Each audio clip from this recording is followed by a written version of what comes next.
I made this on the show a couple of times and the judges absolutely loved it.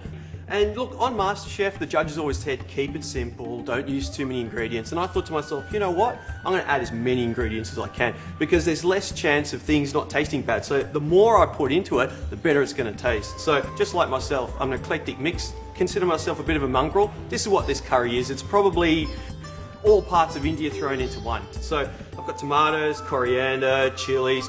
And I've got some galangal, got some ginger, garlic, also some red onions. In India, we always have red onions. Let's get cracking. First things first, I've got to start processing up everything. And this really just makes things a hell of a lot easier. Just chops everything up. You don't need to process your stuff before you do it. And to be honest with you, if you don't have a food processor at home, don't even bother. Just come straight to the restaurant and try the crab curry there.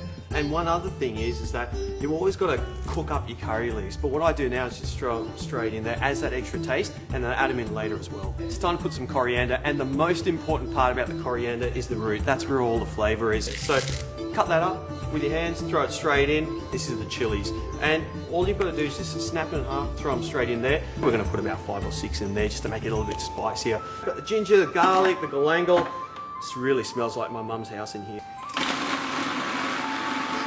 Where was this on Masterchef? I would have saved myself at least half an hour whilst I was cooking. So, time to throw a little bit of liquid in. We're going to need a little bit of this liquid later on for cooking. We want to have everything uniform. It's time to temper the spices. We've got to make sure we've got a really hot wok. Because what we're going to be putting in is some red chilies, cinnamon quills, green cardamom, brown cardamom. And I've got to make sure it gets it really hot so it releases all the oils. So, off with the lid and just throw it straight in and away we go. Got the spices tempering away. It's time to add the curry paste. So, out of the food processor, yeah, that's perfect. That's the consistency you want for a curry paste. But straight into the wok, we've got to fry that off for about 2 or 3 minutes.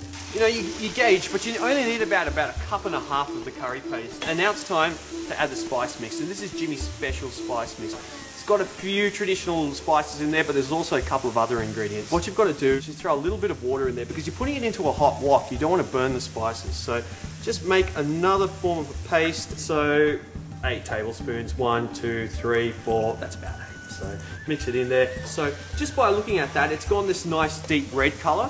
And the worst thing you can do is not have cooked spices. So let's cook that off for another 3 minutes.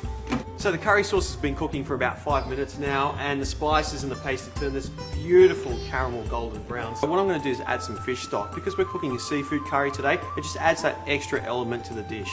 So just pour a little bit of that in and just let that simmer away. It's going to take another 2 or 3 minutes, and now fresh curry leaves. I've got that straight off the tree, and all you got to do is just get one sort of stem of that and just throw it straight in there. And I don't put them in at the start because if you burn it, it actually adds a different taste. Okay, that's slowly reducing. It's time to add a little bit of salt. I've got some lovely sea salt here, about sort of 5 to 8 grams of salt. It's time to add the coconut milk and coconut cream in equal quantities. So I've got about 200 mils in there. So that's going to cook away for another, say, 3 to 4 minutes. It's time to cut up the crabs. You just go down to your local fishmonger and ask him to chop them up for you. It's a lot easier.